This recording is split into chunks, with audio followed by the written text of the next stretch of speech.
रस की खान, भक्त शिरोमणि रस खान, जिनका हृदय परम भगवत भक्त और कृष्ण भक्ति प्रेम से ओतप्रोत था। इनका जन्म 1578 में पिहानी हरदोई उत्तर प्रदेश में पठान परिवार में हुआ। बचपन में इनका नाम सैयद इब्राहिम था। इनका परिवार भी भगवत भक्त था।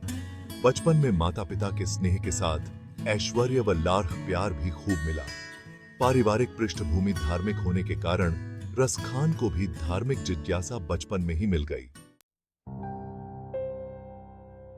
कुछ वैष्णव के अनुसार रस खान एक बनिए परिवार की लड़की पर बेहद आसक्त थे। एक दिन इन्होंने किन्हीं को यह कहते सुना, भगवान से ऐसा प्रेम होना चाहिए जैसा प्रेम रस खान को अमुक बनिए की कन्या से है। बस इस बात ने इनको झंझोड़ कर रख दिया। अब तो इनके अंदर में भगवान के प्रति प्रेम की ललक जाग उठी और ये घर से निकल पड़े। रास्ते में कहीं भगवत कथा हो रही थी। व्यास गद्दी पर बैठे कथाकार बहुत ही सुबोध और सरल भाषा में भगवान श्री कृष्ण की लीलाओं का बड़े सुंदर ढंग से वर्णन कर रहे थे, जो इनके हृदय को छू गए। अकस्मात इनकी नजर भगवान श्याम सुंदर की रखी फोटो पर पड़ी और वहीं ठहर गईं।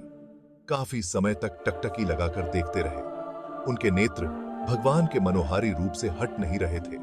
जैसे चुंबक लोहे को अपनी ओर आकर्षित करता है, वैसे ही रसखान का हृदय मनोहारी मनमोहन की मोहिनी सूरत की तरफ खींचा जा रहा था।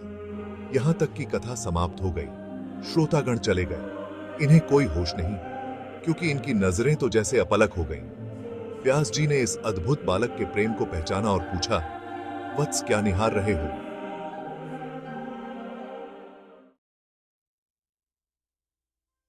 बालक ने बड़ी विनम्रता से पूछा, पंडित जी, क्या सामने रखा चित्र भगवान कृष्ण का ही है?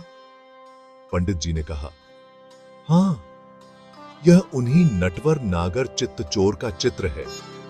रसखान के नैनों में जैसे भगवान का रूप माधुर्य समा गया हो। गदगद कंठ से बोले, क्या कोई इतना दर्शनीय और मनभावन भी हो सकता है? व्यास जी ने कहा, जिसने इतनी सुंदर सृष्टि का निर्माण किया है, वह दर्शनीय और मनभावन तो होगा ही। अब तो रसखान बड़े प्रेम से बोले, पंडित जी, यह मनमोहिनी सूरत तो मेरे हृदय में समा गई है। अब तो यह साक्षात मुखमंडल देखने का अभिलाषी है। आप मुझे इनका पता बता दो। मैं शीघ्र अति शीघ्र इनसे मिलकर अपने हृदय की तड़प को शांत कर सकूं। व्यास जी ने कहा, भैया, ये तो ब्रज के नायक हैं, ब्रज में ही मिलेंगे। रसखान तुरंत ही ब्रज के लिए निकल पड़े। जिसके हृदय में भाव जागृत हो जाए, प्रभु मिलन की तीव्र उत्कंठा जागृत हो जाए, उसे इसके आगे और कुछ नहीं सूझता। जैसे ही ब्रज भूमि का स्पर्श पाया, उसमें लोट लगाते लगाते इनके हृदय की मलिनता नष्ट हो गई और प्रेम की अश्रुधारा बह चली।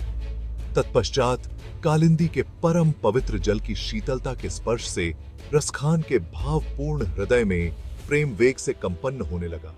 वृंदावन के कण कण से गूंजती कृष्ण नाम की सुरीली धुन ने उन्हें आह्लादित कर दिया।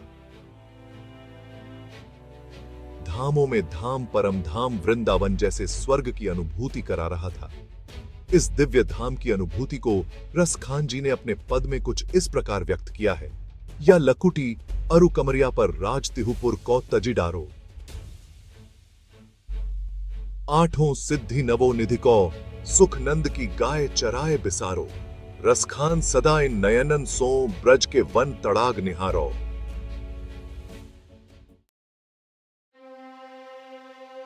को नहीं कलधौत के धाम करील को कुंजन ऊपर वरो।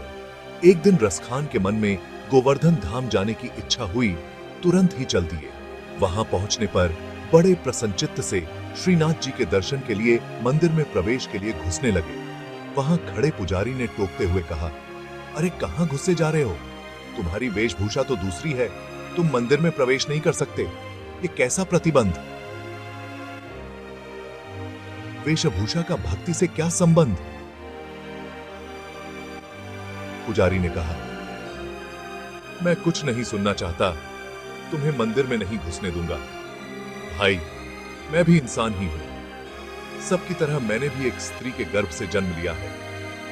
आपकी तरह ईश्वर ने मुझे भी सिमरन और दर्शन का अधिकार दिया है। फिर तुम मुझे कैसे दर्शन नहीं करने दोगे? पुजारी ने कहा, अपने ये तर्क किसी और को सुनाना। मैं विधर्मी को मंदिर में नहीं घुसने दूंगा। परंतु तुम इस प्रकार नहीं मानोगे। पुजारी ने गुस्से से रसखान को सीढ़ियों से धक्का दे मारा। रसखान को ऐसे व्यवहार की अपेक्षा नहीं थी। वे बहुत ज्यादा दुखी हुए और साथ साथ आश्चर्य भी हुआ कि ब्रज में ऐसी मति वाले इंसान भी रहते हैं। उनका कृष्ण प्रेम हिल्लोरे मार रहा था। उन्होंने अपने प्रियतम कृष्ण से मन ही मन आर्त पुकार की और अगले दिन से दर्शन की चाहत में अन्न जल त्याग दिया। भगवान भला कब अपने भक्त की हृदय वेदना से अनभिज्ञ थे। भक्त की विकलता तो भगवान को भी विचलित कर देती है। उन्हें भला भक्त का दुहक कहां सहन होता है। भक्त वत्सल। भगवान श्री कृष्ण ने अपने भक्त की पीड़ा हरने के लिए साक्षात रूप प्रकट किया। पुजारी के दुर्व्यवहार की क्षमा मांगी और गोसाई विट्ठल नाथ जी के पास जाने का आदेश दिया। अपने प्रियतम प्रभु का आदेश पाकर रसखान गोसाई जी के पास तुरंत पहुंचे। गोसाई जी ने उन्हें गोविंद कुंड में स्नान कराकर दीक्षित किया। सतगुरु का सान्निध्य लाभ मिलते ही रसखान की भक्ति का स्रोत फूट पड़ा, जो काव्य के रूप में बह निकला। अब तो भगवान कृष्ण की लीलाओं को अपने काव्य के रूप में वर्णन करते हुए आजीवन ब्रज में ही रह गए। केवल कृष्ण को ही अपना सखा, संबंधी, मित्र मानते हुए काव्य की ऐसी सुंदर रचनाएं लिखी कि वो सचमुच ही रस की खान बन गई। अब तो उनकी एक ही लालसा थी,